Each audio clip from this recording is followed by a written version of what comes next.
Welcome to the familiarisation of your iPad SP1 automated external defibrillator. This film will go through 3 sections. 1. How to set up your AED. 2. How to use your AED. 3. How to regularly check your AED. This section will show you how to unpack your AED and ensure it is ready for use. After you have removed your iPad SP1 AED out of its box, the first thing to check is that the electrode pad lead is pre-connected to the front of the AED, and the electrode pads are firmly in the pad storage compartment on the back of the AED. Next, insert the battery pack into the side of the AED in the direction of the arrow on the label. Push it firmly until you hear it click into place. The iPad SP1 AED will now go through a series of self-tests. Follow the prompts and press the flashing buttons when told to do so. Once this process is complete, the AED will turn off. Check the unit status window to confirm that the AED is now ready for use. This window should show 3 key things. 1. A status indicator. 2. A full battery indicator. 3. A full pads indicator. How to fully check your AED will be discussed later in this film. The AED can now be placed inside the orange carry case. Gently pull the edge of the electro pads through the slot in the side of the bag so that the pull tab is visible.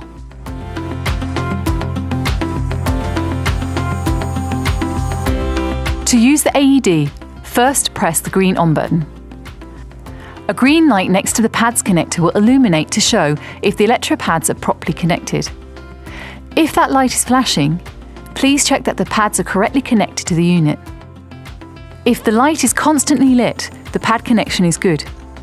The AED will then give you visual and audible prompts on what to do. Follow these instructions. The AED will prompt you to remove the pads and place the pads as shown on the pictures. Should you place the pads at a pace faster than the voice prompts, then the iPad SP1 AED will catch up with you. The iPad SP1 AED will then prompt you to ensure that no one is touching the patient. Stand clear. If a shock is advised, the iPad SP1 AED will charge to a predetermined level and advise you to once again check everyone is standing clear, and then to press the flashing orange shock button. Press the flashing orange button now. The iPad SP1 AED will then prompt you to commence CPR. Begin CPR now. If you press the flashing blue I button, the AED will commence with CPR voice prompts. This includes a metronome for compression rate and a verbal command for when to breathe for the patient. Breathe. Breathe. If you choose not to press the flashing blue I button, the iPad SP1 will verbally tell you how long until it reanalyses. This will be repeated at regular intervals. The AED will also detect if CPR is being performed. Depending on what is detected, it will instruct either to commence CPR or encourage you to continue CPR. Always continue CPR until either the patient wakes up or the AED prompts you to stop so it can reanalyse. This is usually every 2 minutes. At times, a patient's heart may not require a shock. In this instance, the AED will state, "No shock advised. Begin CPR now."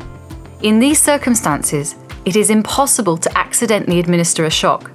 If the patient is showing no signs of life, you should immediately start CPR.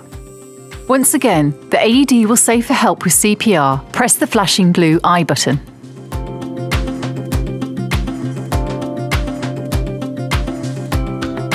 This AED features a unique built-in ambient noise detector.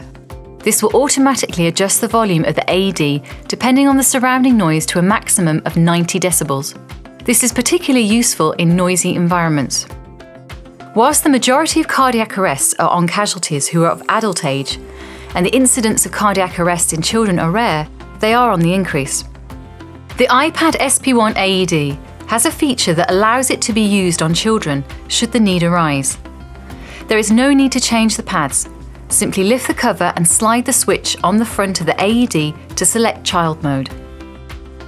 The iPad SP1 AED is a robust AED that holds a water resistance rating of IP55. and it has passed drop tests to all sides and corners from 1.2 metres. If you have to use your AED, it is always important to inform the attending ambulance staff of how long you have been doing CPR and how many shocks you have given. This is easily done with the iPad SP1 by turning the AED off and then holding down the blue I button for more than 1 second. The AED will immediately tell you how long it was turned on for and how many shocks it has given. The iPad AED will also collect and store key information during an event. It will record up to 3 hours per event, and it will store the last 5 events. Should it be required, the data can be retrieved using the SD card or infrared connection. Finally, the iPad SP1 AED can be upgraded should your local resuscitation guidelines and protocols change in the future. Some upgrades can be done via the SD card, and others can be done via the connection of the AED to a computer. The iPad SP1 AED performs a daily, weekly, and monthly self-test. However, it is still important to visually check your AED on a regular basis. This is done simply by looking at the unit status window, which is visible through the carrying case. This window shows 3 key things. 1. A status indicator. 2. A battery indicator. 3. A PADS indicator. First, the status indicator will indicate if the iPad SP1 is working correctly. It does this by carrying out daily, weekly, and monthly self-tests. If all of the tests are passed successfully, the indicator will show a circle. If a problem has been found, the indicator will change to show a cross and the I button will flash red. Press the flashing red I button and the iPad SP1 will verbally tell you more about the issue. Secondly, the battery status indicator will inform you of how much battery power remains in the non-rechargeable battery. When installed, the battery has enough power to sit on standby for 5 years. When the battery indicator is at 1 bar, a new battery should be ordered. When the battery indicator changes from 1 bar to no bars, the battery should be replaced at the earliest opportunity. Thirdly, the PADS indicator tells you that the pads are connected to the AED and whether they are in date. If the PADS indicator is full, the pads are in date. If the PADS indicator is showing as half full, the pads will expire within 3 months. New pads should be ordered. If the PADS indicator is empty, then the pads are out of date and they should be replaced at the earliest opportunity. We hope that you've found this familiarisation film useful. This is not meant as a replacement for hands-on training.